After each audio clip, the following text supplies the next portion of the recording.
Alors, donc, j'ai pu commencer un cheminement qui m'a amené à aujourd'hui. Oui.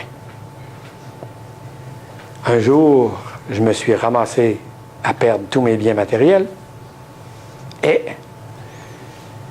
mon âme avait décidé de vivre une expérience pour que Jacques puisse apprendre. Parce que vous savez, depuis, j'ai appris beaucoup de choses sur mes vies antérieures. Hein? Maintenant, je sais que c'est vrai. Et j'ai appris que j'avais, oui, vécu des vies pauvres, etc., comme nous tous, des vies dans un corps féminin, un corps masculin, mais plus dans un corps masculin, en ce qui me concerne. Et que j'avais souvent vécu des vies de haut gradé, si on veut le dire comme ça, des chefs d'État, des chefs religieux, etc. Donc, j'étais quelqu'un qui a un gros ego. Pas pour rien que je peux faire un atelier sur l'ego, hein? Je connais ça. Quelqu'un qui a un gros ego et qui avait besoin de... et qui a vécu dans un monde matériel et matérialiste. Dans cette vie-ci, ça a été moins pire. J'avais un excellent salaire, j'ai fait vivre ma famille, etc. Oui. Sauf que j'avais toujours le goût du prochain véhicule. Hein, tu t'achètes une voiture, puis l'année suivante, le nouveau modèle, oh, wow! Je change ma voiture dans un an, c'est celle-là que je vais avoir. Okay? Toujours projeter dans l'avenir les dépenses, etc. Donc, ne pas profiter de ce que j'ai maintenant, mais bien avoir hâte de la prochaine. Et j'étais comme ça dans tout. Donc, je ne vivais pas. Au moment présent, je ne connais pas Jacques. Jacques connaît seulement le futur. Et donc, me ramasser avec zéro argent, zéro bien, zéro tout, ça remet les pendules à l'heure. Et premièrement, ça m'a démontré la fragilité de nos systèmes. Du jour au lendemain, c'est parti. Ça n'a pas pris une éternité, là. 24 heures, comme la bouteille dans la poubelle, là. Bouteille d'antidépresseur, aussi vite que ça. Et là, j'avais deux choix dans ma vie. Le premier choix, c'est de retourner travailler. Là, j'étais à la retraite. Là. Premier choix, de retourner travailler puis de retourner dans le monde matériel. Deuxième choix, vivre l'expérience. J'ai décidé de vivre l'expérience. Eh bien, ça fait tout ce temps-là. Et je vis encore l'expérience.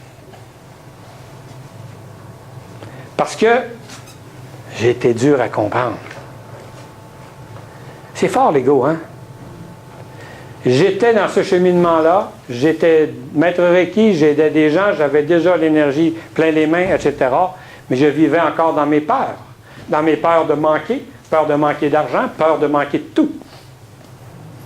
J'ai appris, à travers les 20 quelques endroits où j'ai demeuré dans les 10-12 dernières années, j'ai appris à ne pas m'attacher à quoi que ce soit. Au moment où je vous parle, j'ai un ordinateur qui est là. Il y aura bientôt 6 ans. J'ai une voiture qui a 8 ans, 300 000 km. Et j'ai des vêtements et c'est tout.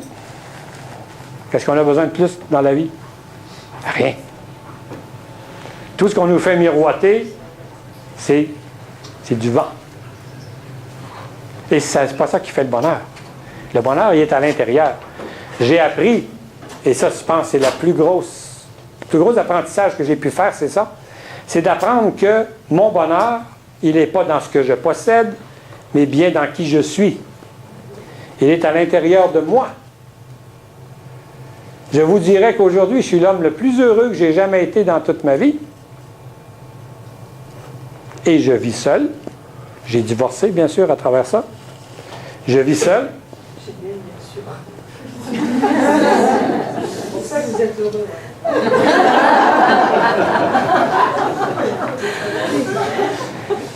J'ai pas dit ça.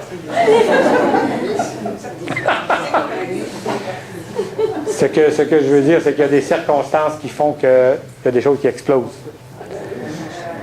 Et voyez-vous, je suis l'homme le plus heureux. Ma richesse, c'est mes 3 enfants. Ma famille, c'est tout. C'est ça ma richesse. Cet hiver, écoutez, j'ai l'air d'un gars millionnaire, là. Ça fait 8 ans que je passe mes hivers en Floride, où mon fils aîné demeure.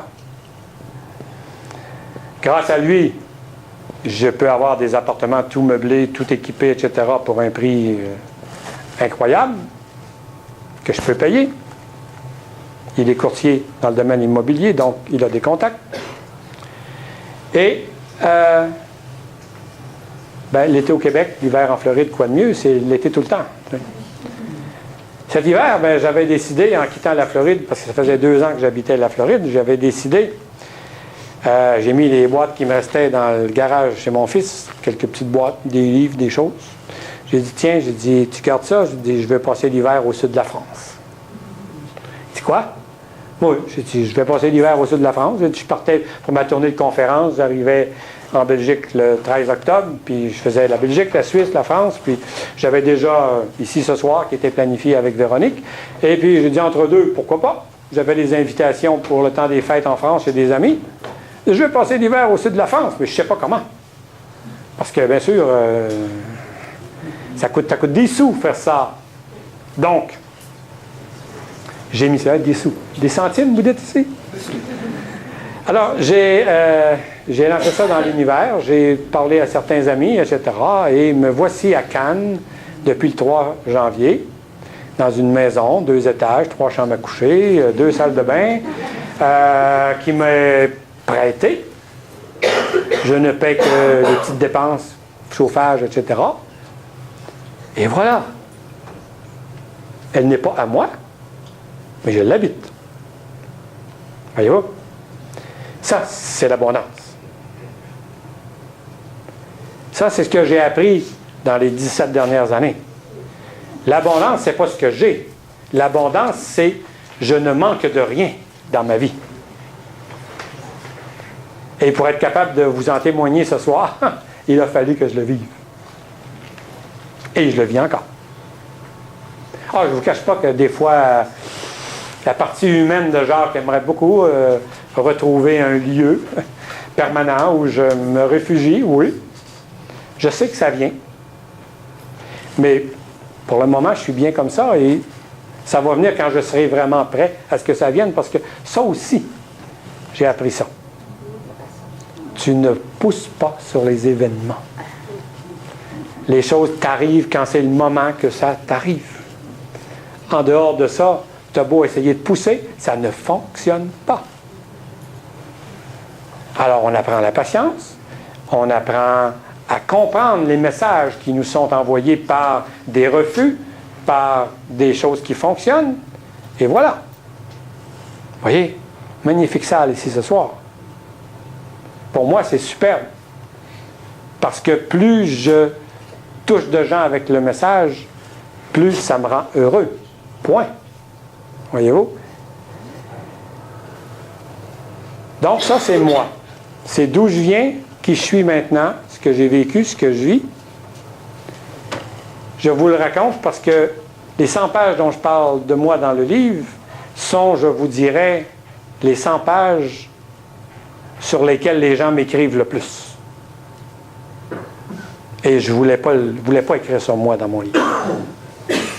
Les gens m'écrivent en disant « Merci d'avoir eu le courage de raconter ce que vous avez vécu parce que ça m'aide à comprendre ce que moi je vis. » Et c'est exactement ce que j'avais compris suite à une visite chez une médium que j'avais faite à un moment où ça faisait 6 mois que je n'étais plus capable d'écrire. Je ne savais pas ce qui se passait. Pourquoi je ne suis plus capable d'écrire? Et c'est la partie qui manquait et que je ne voulais pas écrire parce que ce que je vis, ce n'est pas intéressant pour les gens.